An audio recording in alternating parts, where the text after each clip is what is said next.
Hi YCP నుంచి అయితే లిస్టులు వస్తూ ఉన్నాయి. ఎమ్మెల్యేలు కావచ్చు, ఎంపీలు కావచ్చు. అయితే 6వ లిస్ట్ అయితే మళ్ళీ రిలీజ్ చేశారు.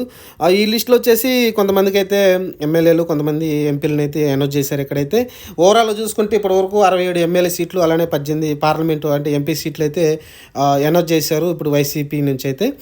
దీనిలో నిన్న 6వ లిస్టులో వచ్చేసి కొంతమంది రాజమండ్రి నుంచి వచ్చేసి గూడూరు శ్రీనివాస్ అని, నరసరాపూర్ నుంచి ఎంపీలు యాక్చువల్గా గూడూరు శ్రీనివాస్ అని రాజమండ్రి ఎంపీగా, అలానే నరసాపురం నుంచి యాక్చువల్గా చాలామంది మాట్లాడుకున్నారు కృష్ణరాజు గారి వైఫ్ని అక్కడ పెడతారేమో అనుకున్నారు. ఎందుకంటే అక్కడ ఆల్రెడీ ఆర్ఆర్ తెలిసింది కదా, రఘురామ్ కృష్ణరాజు గారు ఉన్నారు కదా, యాక్చువల్గా వైసీపీ తరఫున ఎంపీ గెలిచి ఆయన న్యూట్రల్గా ఉండి ఇప్పుడు ఎటు వెళ్లకుండా అక్కడ ఉన్నారైతే చాలా రెబల్గా మారైతే జగన్మోహన్ రెడ్డిని చాలా వ్యతిరేకించి డైలీ ఒక ప్రెస్ మీట్ పెట్టేసి అయితే జగన్మోహన్ రెడ్డి అయితే వాళ్ళ పాలనని ఎండగడుతూ ఉంటాడు.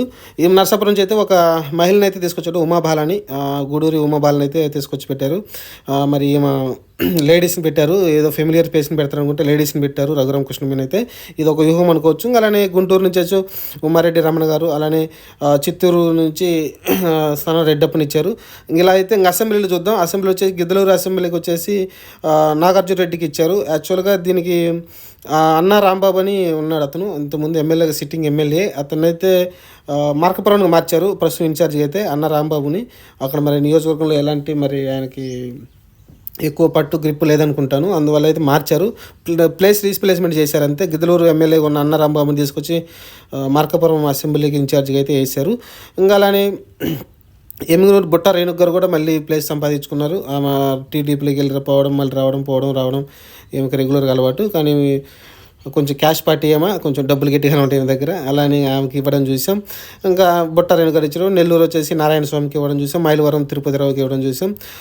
నెల్లూరు సిటీ వచ్చేసి ఖలీల్కి ఇచ్చారు, ఎండి ఖలీల్కి, ముస్లిం అతనికి. యాక్చువల్గా ఇక్కడ నెల్లూరు వచ్చేసి యాక్చువల్గా అనిల్ యాదవ్ మనందరూ తెలిసిందే కదా, స్టార్టింగు వ్యవసాయ శాఖ మంత్రి పనిచేశారు కొన్ని రోజులు. అలా పోలవరం విషయంలో ఆయన చేసిన వ్యాఖ్యలు మనం చూసాం కదా, 2022లోనే కంప్లీట్ చేస్తామన్న డైలాగు చాలా ఫేమస్ అయింది. మరి ప్రస్తుతం ఆయన అయితే ఇంకా ఎమ్మెల్యే సీట్ అతను ఖరారు కాలేదు.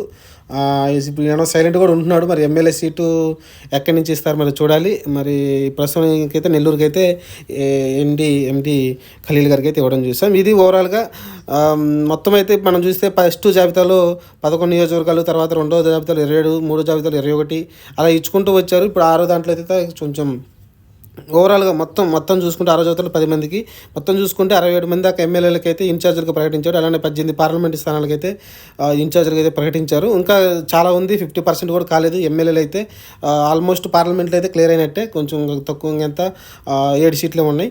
ఇంకా మిగతా 67 సీట్లు ప్రస్తుతం ఎమ్మెల్యే సీట్లు ఉన్నాయి. ఇంకా చాలా ఉన్నాయి కదా, 100 పైన సీట్లు ఉన్నాయి కాబట్టి చూడాలి. ఇంకా పెద్ద లిస్టులు ఏమైనా ఇస్తారేమో, 20-30 సీట్లు ఏమైనా చేస్తారేమో. కానీ రోజుకు 10, 20 అని కూడా చాలా లేట్ అయిపోద్ది కాబట్టి చూడాలి. ఒక గట్టి లిస్ట్ ఏమైనా బయటకు వస్తుందేమో. ఇంకా ఇది 6 పెడితే కదా ఇంకా 10 దాకా పోతారేమో, అంటే 6 లిస్టులు చెప్తున్నాను, 10 లిస్టులు దాకా ఇస్తారేమో చూడాలి. వీడియో నచ్చితే ఛానల్ సబ్స్క్రైబ్ చేయండి, లైక్ చేయండి, షేర్ చేయండి. Thank you.